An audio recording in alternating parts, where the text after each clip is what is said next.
Al McFarlane. Welcome to The Conversation with Al McFarlane. I'm glad to be here and glad to have you along as well. Well, today is Friday, August 11th, 2023. Beautiful day here in Minnesota. I hope it's beautiful wherever you are around the world. And in fact, I want to know where you are. If you're joining us across any of the platforms that we use, shout us out, make a note or drop a shout out in the chat or the comment section. You know, we are connecting with you on two YouTube platforms. YouTube Black Press USA, that's the platform for the Black Press of America, the organization that I'm a member of, the National Newspaper Publishers Association, NNPA we call it. And then we're also streaming live on the Insight News YouTube channel, which is YouTube Insight News MN, Insight News Minnesota. And it's that channel that we want to have you connect with us on, at least momentarily, by going there and clicking subscribe, like, and share. We're pushing up on 500 subscribers right now. We're trying to get to 1,000. And each one of you that clicks and tells friends to click on to become subscribers moves us in that direction. But we're also connecting with you on Facebook, 3 Facebook channels, my personal Al McFarlane Facebook, the Insight News Facebook, Black Press USA Facebook. We're on LinkedIn and we are on Twitter. So however we're connecting with you, we thank you for connecting. Help us build a community, build conversations that matter, fun conversations, interesting conversations. Well, Fridays are always special because we do what we call the Healing Circle, and my partner in this is Dr. Bravada Garrett-Akinsanya. Today's going to be a great program because we're bringing back one of the leading lights in the field of mental health, retired Colonel David Rabb, and we're talking about post-traumatic stress disorder and more. Well, before we do that, let me first of all remind all of us that we are partnering with the Minnesota Department of Health to encourage all of us to stay safe regarding COVID-19. You know, the pandemic is officially formally over, but the risk still exists. And that being the case, we want you to continue to follow the COVID-19 protocols, things like washing your hands, staying aware, prioritizing prevention in all you do in your daily activity. Together, we can create awareness, we can encourage testing, we can help everybody stay healthy. So with that, let me say, enjoy this show. Remember, get well, be well, stay healthy, be aware. Well, I want to bring in Dr. B before we bring in Colonel Rabb, because we've got a special protocol that we employ in the Healing Circle. Dr. B, good afternoon. Good to see you. Welcome to the Healing Circle on The Conversation with Al McFarlane. How you doing, Queen Sister? I'm fine, King Brother. Bye-bye, Al. It's wonderful to be here as usual on the Healing Circle. I look so forward to Fridays having this conversation with you and being in conversation with the community. And it is a sacred time for me as we gather in the Healing Circle. And in the Healing Circle, we understand that the reason we are in a circle, although we're not in a room together, we're in a virtual spiritual circle in our hearts, is because we join in circle as an African people, because a circle doesn't have hierarchy. There's no end or no beginning, and everybody has equal access to the center, which is the space of power, to have voice. And we sit in the circle. As we sit here, we honor our elders, because we know those are the shoulders that we stand on. And we're grateful to honor the elders for giving us those shoulders. And we honor the elders because they're closest to our ancestors. And our ancestors are honored because they're closest to our Creator. So understanding the linkage between us and others is a critical part of our African consciousness, and the idea of consubstantiation, that means all living things are connected, that we're connected to the earth and the sky and everything in it, that everyone on this planet is connected to each other. We're made from the same thing. So as we do this, we use a talking stick as if we were in traditional circle. And in that circle, we ask for the talking stick. It goes around in our talk as we speak today. And if somebody wants the stick, they ask for it and we pass the stick over to them. And we continue in our orderly fashion in our dialogue, which is a core part of our African identities. So today, I'm just grateful that we get to celebrate being in a space that is safe for us. Every week we have different topics. Next week, I believe we're going to be talking about Black maternal mental health. In that talking about how Black women are die at a higher rate than other groups in America. Our babies are lower birth weights and die more than other people's babies. So we're here to fight for our lives. And then the last Friday of every month, we will celebrate ourselves in this healing circle and continue the dialogue for a second hour in what we would call the recovery room. It's like a town hall, and anybody can come in and be seen and have voice as we talk about things like long COVID that continue to be overrepresented in our community. So I'm grateful that we sit here in this sacred special circle, and I call on our ancestors to guide our voice, guide our spirits, so that it's healing for ourselves and others. And together we say Ashe. I give the talking stick back to you, Baba Al. Thank you, Dr. B. It's wonderful from time to time, and hope you'll bear with me on this, to take a second and sit back and reflect and review. And, I introduce you as Dr. B or Dr. Bravada Garrett-Akinsanya, but we don't take the time to say all that goes into the making, the becoming, the being. And I thought it would be awesome, Dr. B, if you just take a couple of minutes and talk about your journey into your now, how you arrived at both the work, what the calling is, what the training is, and the authority from which you speak right now. Thank you so much. That's a powerful question and multifaceted, but I do hold that sacred that I'm in this space, because what a lot of people don't know is that I grew up in Texas, and my father was born in 1898, and my grandpa was a baby when slavery ended. And the name Garrett was the name of the plantation owner in Kentucky. And they moved us to Texas. And I keep that name to remind me I'm only 2 generations from being a slave. But my Akinsanya name is from the Yoruba tribe in West Africa. And that name means recovery of strength and power. My name Bravada was given to me by my mother, who had had 5 boys before she had me. And she wanted to name me Bravo because she was so glad to finally have a girl. And she said the kids would make fun of me because she was a school teacher, and she knew they'd make fun of me in the playground. And so she knew this word bravado, which means bold, daring, and courageous. So I see myself now as an African-American woman of Austin and Laveda Garrett, an African-American woman who boldly recovers from slavery to return to my place of strength and power. And as a psychologist, a clinical psychologist, I've been the first in many ways, the first to graduate with a PhD in my clinical psychology program, the first a psychologist to run the Minnesota Association of Psychology. So I've been very, very active in the field of psychology because I believe in the idea of liberation.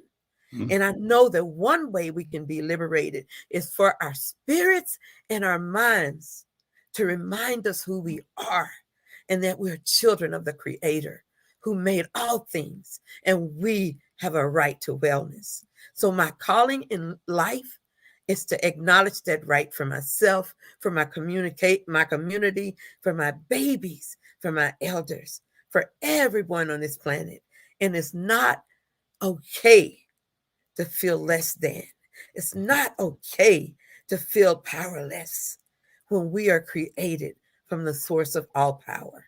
So, Brother Al, the studies, the years of leadership, now running as an executive director of the African American Child Wellness Institute, where Mhm. our mission is to promote the psychological and spiritual wellness of Black children and their families. That's why we do this. Offering services for free if people don't have insurance, for offering it for free if people have co-pays or deductibles that are too high.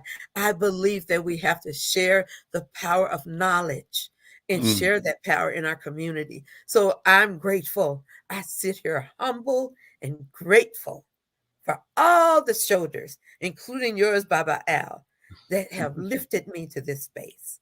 So I give the talking stick back and thank you for that chance to just let people know where I am and where I come from and what I want us to be. And that's what. Okay, well, thank you. I'll take the talking stick back. And before we go any further, I want to not acknowledge that Colonel David Rabb is in the green room. We're getting his microphone and technology organized, so he'll be joining the conversation momentarily.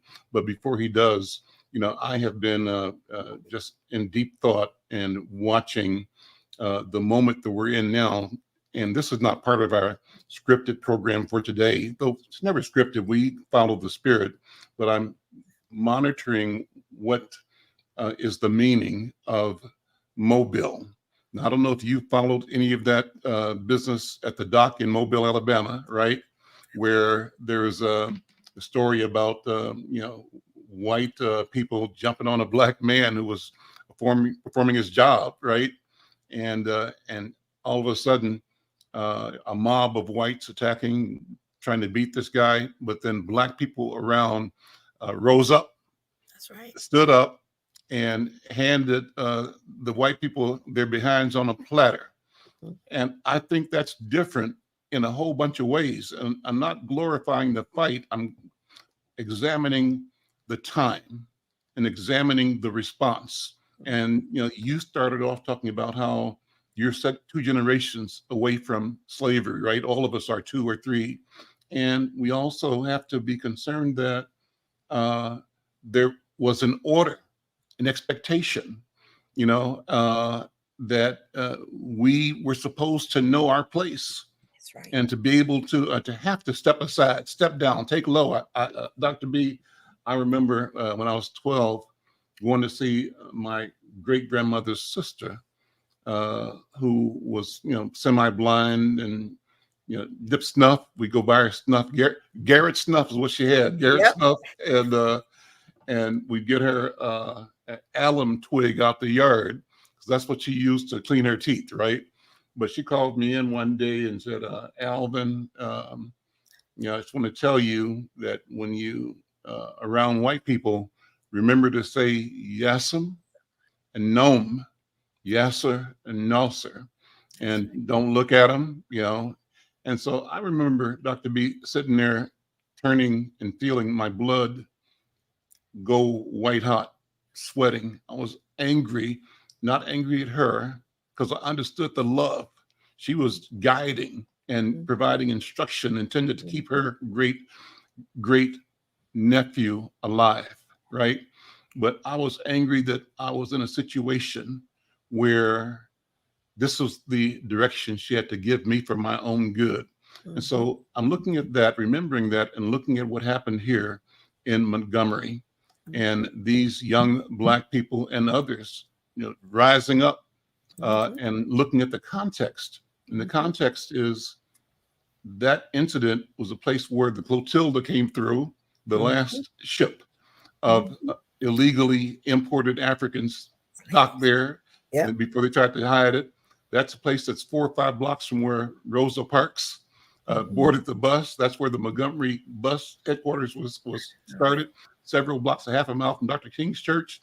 And the question that I heard on TV today with one of the guests was that this was a place where the elders, the ancestors, were having a meeting, and they guided the outcome of that situation, and that there is much that we should look at and look into and analyze around that. With that, well, let me stop there. We'll get to this over the course of this conversation. I think we got Brother Colonel David Rabb available. Colonel Rabb, are you there yet?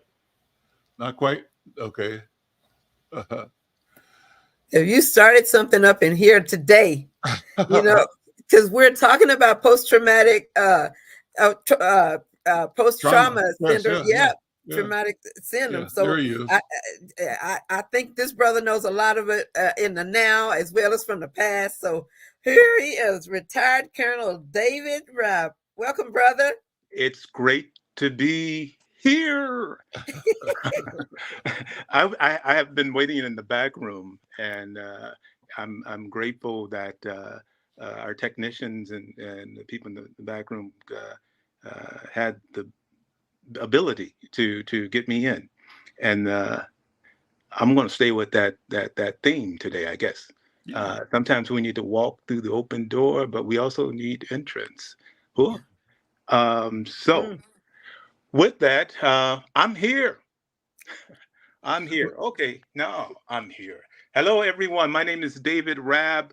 Um, I am retired colonel, 41 years in the military, started off in the Marine Corps, uh, was a sergeant in the Marine Corps, got out, went to college at Illinois State University, I might add.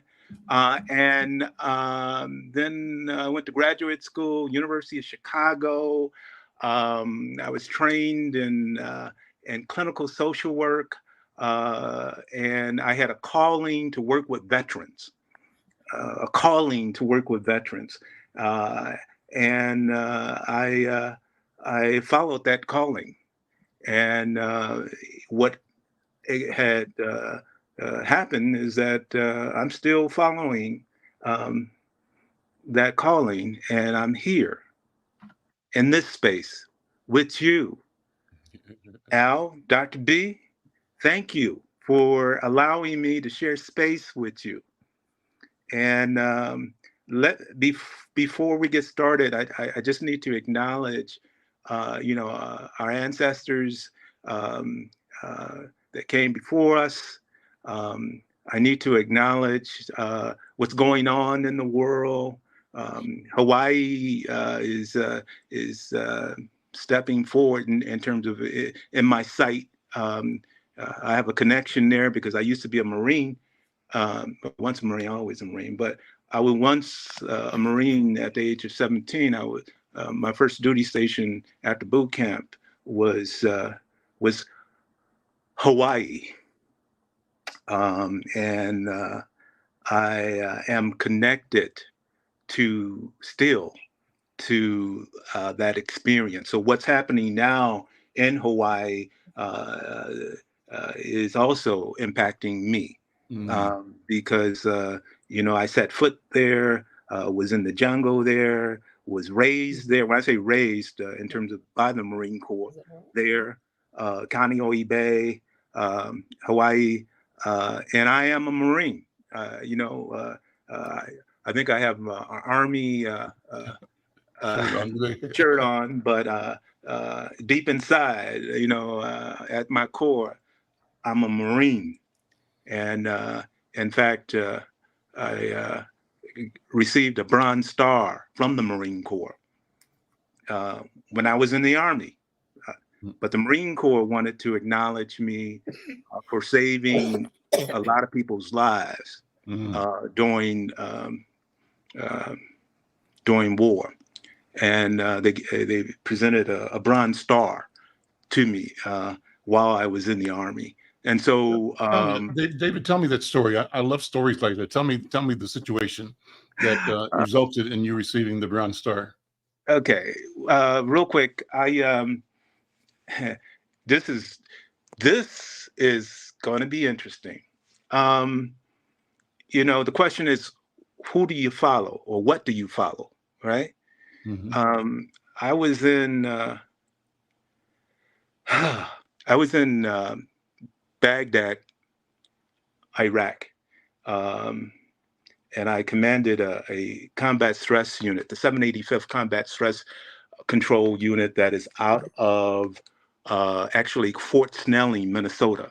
So shout out to all the Marines and soldiers that are there. But I was there for 17 years, getting trained and developed and And by the end of the 17 years in the Army Reserves, coupled with, my Marine experience, God had me in the midst of going to war. And so I had to lead 85 soldiers, psychiatrists, psychologists, social workers, psych nurses, occupational therapists, the whole gamut, behavioral health scientists, chaplain assistants, all of that. God threw me in the lion's den with that responsibility. And I have to say, they need to do a movie about this experience, right? Really, they do. And so let me just take a break there and say, if there are any producers there that is looking at producing a dynamic story, they can have it from my experience. And my experience is I led with faith, right? I led with faith. There was so much trauma, so much disaster, brokenness, all that. And for some reason, God put me right in the lion's den, right there. And the situation was I was with 3 of my other soldiers, that included my first sergeant, and who's the leader of the pack for the enlisted soldiers. And the only reason I was there was because we didn't have enough people to go forward, right? Because usually commanders, they stay behind.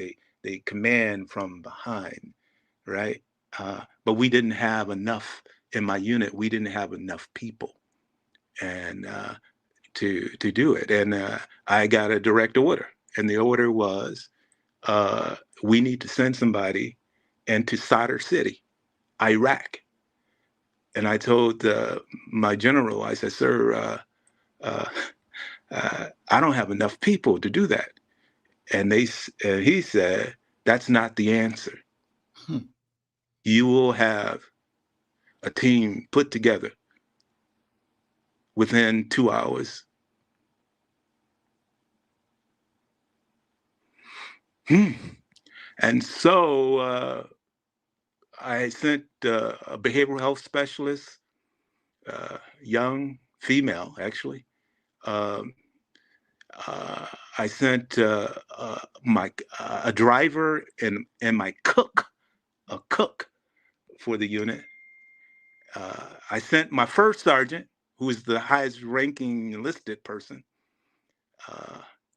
to the fight. And I sent myself. I wasn't supposed to be there, but God had me there. And, in the military, we say this, you train as you fight. Yeah. So when I went into the fight, which is in Sadr City, they did a movie about it. It's called The Long Road Home. And the National Geographic, just Google The Long Road Home, and imagine what you don't see is me and my soldiers, which was a crime, I believe, because we represented the mental health component, right? Me and the 85 soldiers that were in my unit, we represented the mental health component. And in the movie, they looked us over. They didn't mention us, right? But we did do, I tell you, we did critical event debriefings. We did grief and loss. We did crisis management. We did faith-based. I mean, we had to do it. We had to do all that God wanted us to do. Colonel Rabb, let me ask you to move back in the camera. Yeah, and we were okay. That's better. Okay, Perfect. and we were stretched. Anyway, we're stretched. And my point is this, is that we got there, we did what we had to do. We took care of a lot of soldiers at that time. And what happened was, over time, I would, one of the things is what you touch touches you. What you change changes you. I believe that's Octavia Butler who said that, right? African American writer, and she's right. Anything that you touch, anything that I touched, I changed, and everything that I changed me. And so I've been evolving, in a world in which experience, going outside normal experiences. And so I've learned that to accept that I'm different. I've learned that a gift is to give. It's there to give. A gift is there to give, right? It's not just to hold on to. No, the gift is, what would you do with a gift? That's right. Huh? I mean, don't let me start preaching. But anyway, what would you do with I'll a gift? say amen. Even if you do, I'll say amen. And so I've helped a lot of people. My units have helped a lot of people. I also went into, I got called back. I got called back 10 years after that to go into Afghanistan and to lead soldiers in Afghanistan because of the gruesome situation. Brother, let me keep you framed properly. Follow me. Look into the camera. Talk into the camera. Okay. Yeah, So, talk straight into the camera. Can you hear me now? Yeah, and then move back a little bit. Okay, there you go. Stay right there. That's where I want. You can tell I'm a brother. I move. I move. I'm saying, but anyway, that's a gift of God. That's another gift. It's a move, right? Anyway, but that's what I did, and we saved a lot of people. Now, this is hot news here, because I'm going to say something I've never said before, and that's this. What led me to be a leader, why I came back into the Army, was I think his name was Terry. Anyway, there was a guy who wrote Bloods, the book. All right, and Bloods is about African Americans in Vietnam. It's a great story. I recommend that you pick it up. It's a true story. It's an account of, short stories about how Black soldiers and Marines and how they survived or not. And when I read that book years ago, it stayed with me, and I said to the Lord, Lord, I want to go back into the military, and I want to help at least one Black person in war. That was my prayer. That was my prayer. I'm not prejudiced. I'm not, racist or anything like that. I just thought that if I could help just one Black person in war get through the experience, then I would done my job, right? And I'm sitting in Iraq while all hell is breaking loose. Yep. And I tell you what, I completed my mission, because there was several people of color, brothers, Hispanics, natives, Americans. They were there. In addition to white folks, yeah. But, you know, one of the things I like about the military is when you get down to it, you know, we're more than what you see. We're you know, technically we're like spirits Yes, we are. doing a will, Mhm. or getting accomplishing the mission, and that mission doesn't have a color. Oh, You know, it doesn't matter. And I can say that God had allowed me to witness that in Iraq and also in Afghanistan.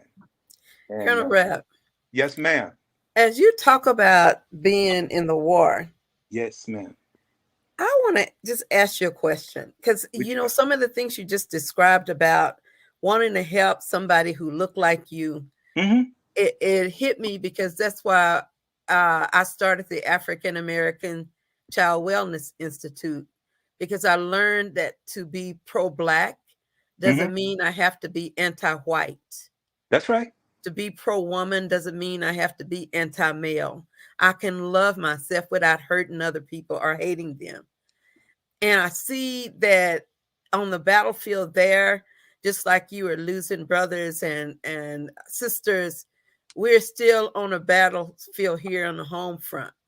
Our enemies' faces may change, but they still are destroying our communities. Mm-hmm. And I'm just wondering how you see some of the skills you had then, how that they can transfer to the now, to the Mm-hmm. kids and the families on our streets who are dying left and right and in a different kind of war, but it's still a war. And they Uh, still have a different kind of trauma, but it's still trauma. it, So what do you think about the war you got at home? uh, Thank you, Dr. B. I learned That's that from great. Al McFarlane. I asked those Well, kind of questions. yeah, you know, everybody needs a good mentor, huh? Yes, we do. And Al is a good one. Um, one of the things is I scale the situation, what I've been going through the eyes of God. Hmm. Okay. You know, it's like, again, and I don't think God sees color. Or he doesn't, you know, he sees spirits, he sees people, he sees humanity. You know, and so I'm on the battlefield for the Lord, right? Even today, you know, transferring that, um, and I have battles. I have battles that a lot of people don't see, internal battles, but also public battles. I'm going to go here now. Okay. Y'all going I We're have with to you. go here because I got the stage, right? I'm here for a reason, That's right. right? Divine appointment. Yeah, you know, and let's deal with this. Okay, 41 years in the military, who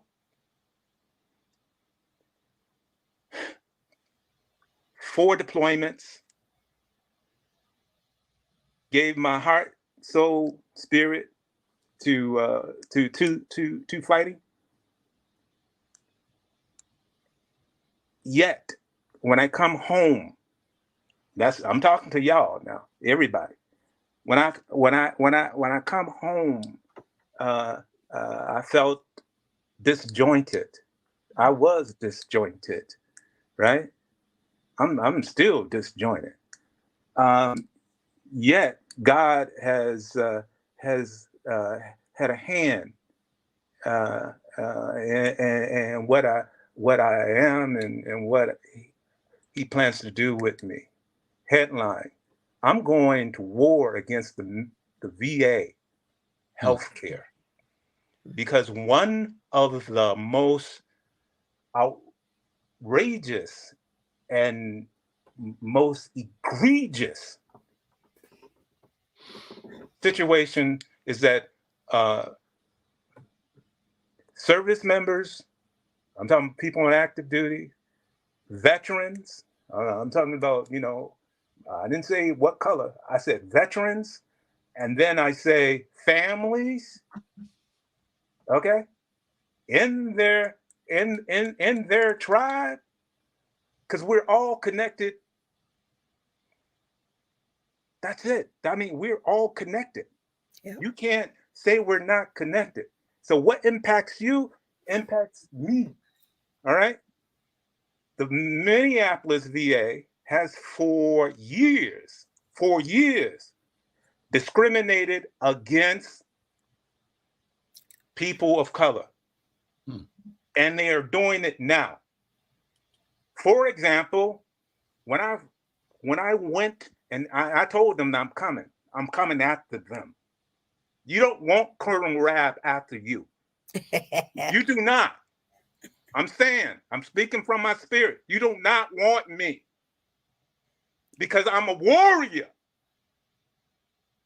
I'm a warrior that has a Black perspective. And that's the shift. All right. The Minneapolis VA has been discriminating against people of color for at least, how long has it came into existence? Mm-hmm. Right? The VA came into like 1930s something, right? And it was all white, right? If you read the book, there's a book, a really great book. I'm going into my files in my head right now. It's a book. It's called When Affirmative Action Was White. Mm. Yeah. Oh yeah. Oh yeah. I'm coming after you. And if you track that history basically clearly shows that during World War I, World War II, all the way to Korea through, Vietnam, the VA has been discriminating against people of color. Mm-hmm. Okay? And I can say that because I experienced it, Mm-hmm. right? I'm a warrior. And warriors, we go to war. I'm going to war against the VA. Yeah. Okay. Right? They and what I'm talking about is we're talking about lives, saving lives. Yep. Okay? I'm talking about access to care. That's right. Access to care. They really pissed me off when they recently when I was going for foot surgery and they said that they couldn't see me. Right? My wife and I, we waited and did all the process, and we're in the uh, operating room to do my surgery, and there's like 1, 2, 3, 4, 5, about 8 people in the room. Right? I'm butt naked, but I have a robe on me. But the thing is, my wife is there, and the doctors come in. They shake my hand. Damn, they shake my hand. Said, yes, how you doing? And then they marched out, and then they said we cannot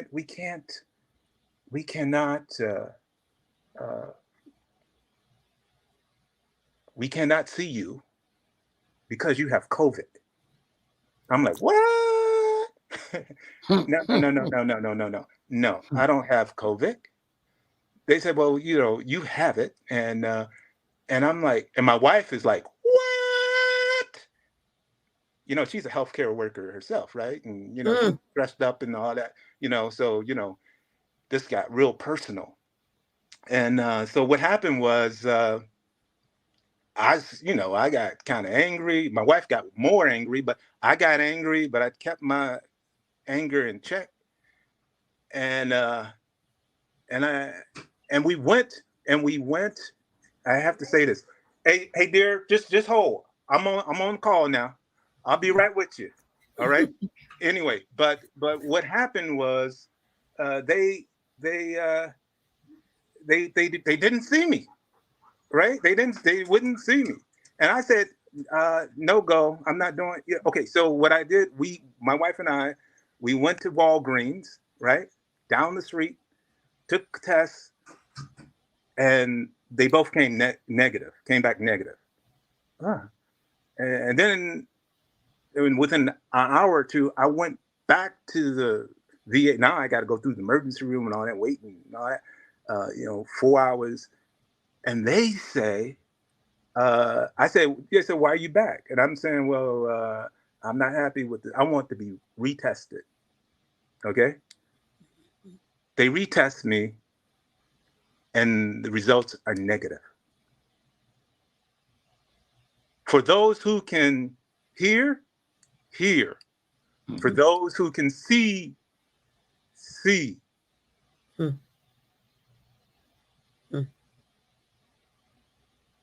What I'm saying,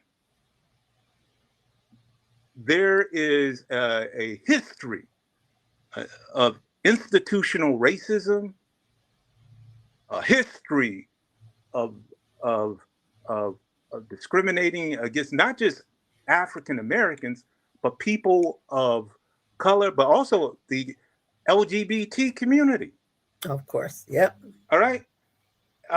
And people don't, we don't say, we're too busy, the world's too busy to take note, right? Anyhow, what happened is I demanded, when I was in the emergency room and the test results came back, I demanded that I get another appointment because they had me, when they told me the first time that they couldn't see me because I had COVID, the second time, I said no. Yeah. Anyway, so I fought that battle. But what happened was I had to be rescheduled, but they could only reschedule me like 2-3 weeks out, right? Mm-hmm. That's the first appointment they had for me. And I'm like, fine, give it that. But you know what? I want some justice, right? And I'm smart enough to know that you got to go through the system.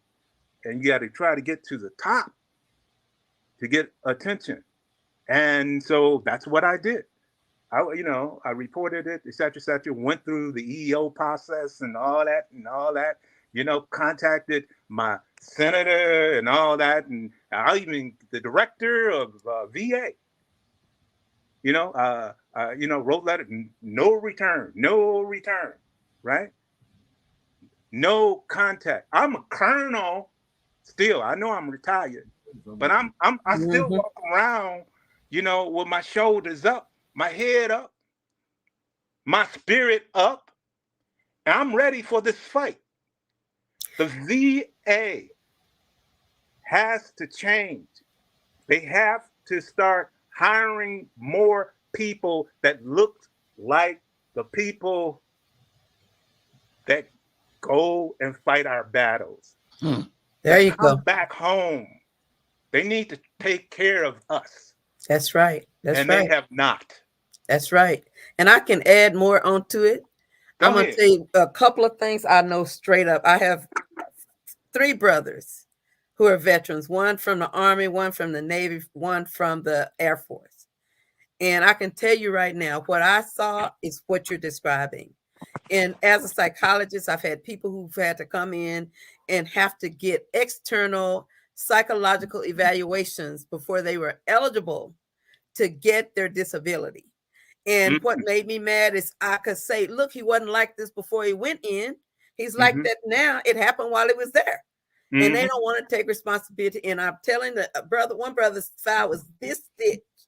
And they kept saying he didn't have evidence. I went through it. It took me a long time to build the case, but eventually he got it. And somebody from the VA called me and said, this is the most comprehensive eval we've ever seen on one of our soldiers. Can you do some more? So as I saw that these brothers were coming in, all of them had files this thick. And you can't tell me somebody with a file this thick doesn't have something going on.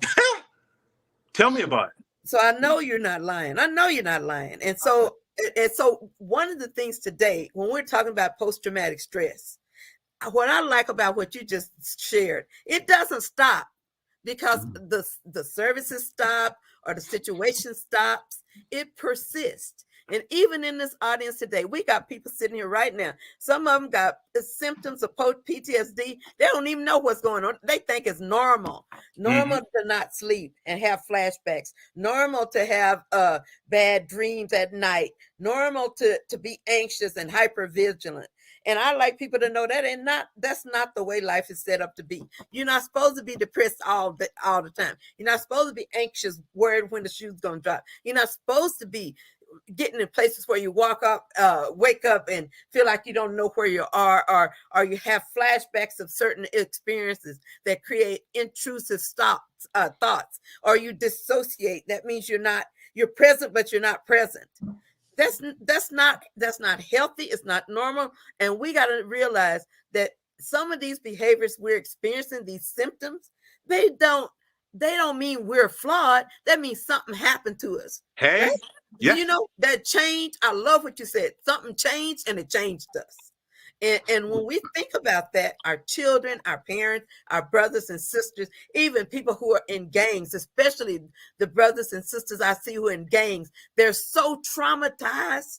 They're so traumatized. And when you're traumatized, right, Colonel Rabb, when you're traumatized, your prefrontal cortex isn't working right. You can't think. You're trying to be in flight, fight, right? Freeze, surrender. You're in some kind of mode it's talking about survival. You can't think it through. So our kids make bad decisions because they're traumatized. We sure know our police make bad decisions because they're traumatized. Our brothers and sisters make bad decisions because they're traumatized.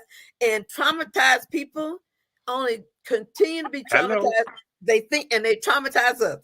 That's so right. We have to be able to heal and claim our wellness. We have to know if it's not right, we don't have to tolerate it. And that's what I like about that fight Brother Al talked about when he opened the program. I like about that fight the fact that people say, you know what, this don't have to be the same scenario. I don't have to be the same Negro my great grandfather was. I don't have to be that same person. I can do some. I have power. I got access. And I will find a way if we stick together. So the whole program today is about not just the trauma, but the growth that occurs after it. Okay. So now you've taken that anger and that rage, and you've declared war on the VA. And I don't think you'll be one man. Now you're gonna get you a bunch of followers. Well, actually, let me share with you. Thank you, Dr. B. There is a couple of veteran organizations, Black veterans organizations that are looking into this or there has been some suits, especially with our Vietnam era veterans, lawsuits. If you just Google lawsuits, VA, African American, Native American, people of color, you're going to come up with a lot of information, right? Mm-hmm. And what's happening is that it's all separate. We're fighting our own separate wars, right? Conflicts and all that. And our heads are down because we're so stressed out or beat up, we can't look up. I'm saying, look up. Mm-hmm. God is there. Look up. You can make it. Look up. Continue to live. Look up. Continue to pray. You know, they can't kill spirits. They might kill me for standing up. But you know what? I have accepted it, right? Freedom is not free. Mm-hmm. You got to risk something. You got to do something. Going back to Sojourner Truth, going back to, Frederick Douglass, going back to Marcus Garvey, going back, going back to Obama. Yes, I said it. Obama. Yeah. Michelle Obama. Yeah, I'm free. I'm free. I can say this. I can say this because I am free. That's right, brother. And you can't touch that. You can't touch that. That's God. Mm-hmm. I know whom I am. I'm okay with who I am and what I and my families of veterans, what my community, because we need to focus on the community too, because all this has like a rippling effect Yes. throughout our community, and That's right. we're seeing all these problems and whatnot, but no, who's looking at the origin? Why is this happening still today? Did slavery have something to do with this? Absolutely. Let me jump in, Brother David, Colonel David. You know, I was in my workout this morning listening to some old tapes. I was at a conference maybe 15, 20 years ago on genealogy. And one of the speakers that I reviewed the tape this morning when I was working out talked about trauma, which is perfect. Okay. Talked about his research, and Dr. B has said this several times, acknowledging that trauma transcends generations, right? And so you might be experiencing something, feeling some kind of way, and nothing may have happened to you particularly, but it happened to your mama, happened to your mama's mama. And now you live in the consequence of that trauma. And so this is a perfect conversation. Thank you for stepping forward and providing that mission, that call, the instruction, look up. Look up, you know, that we all are feeling the weight of the incessant effort to suppress and depress our future, our presence, our existence, our truth. But the answer is what you have prescribed here. Let me do this in a surprise to you, Brother David, and I want to see you smile. I'm going to read something. Freedom. Some of us can't see it. That's right. Some of us can hardly believe it, that we don't have nothing to lose except these old, rusty, invisible chains. Freedom.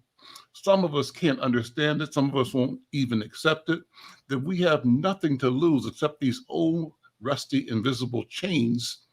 Freedom. Yes. Freedom. Yes.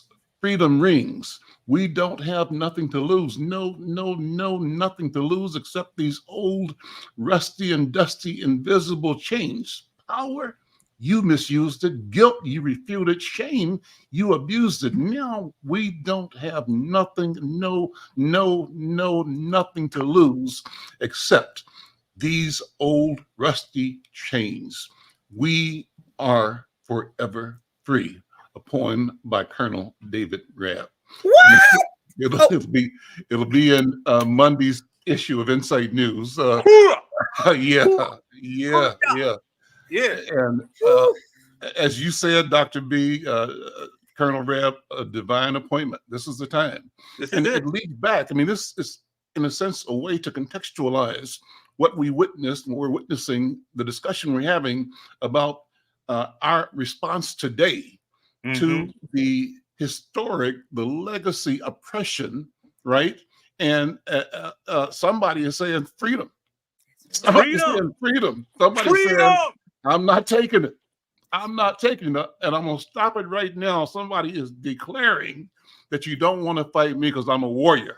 That's right. That's right. Here we go. That's okay. Right. And so before we go off the air, I have to go ahead. We got about a minute. I have to say, look at the work of Brasma Mamako.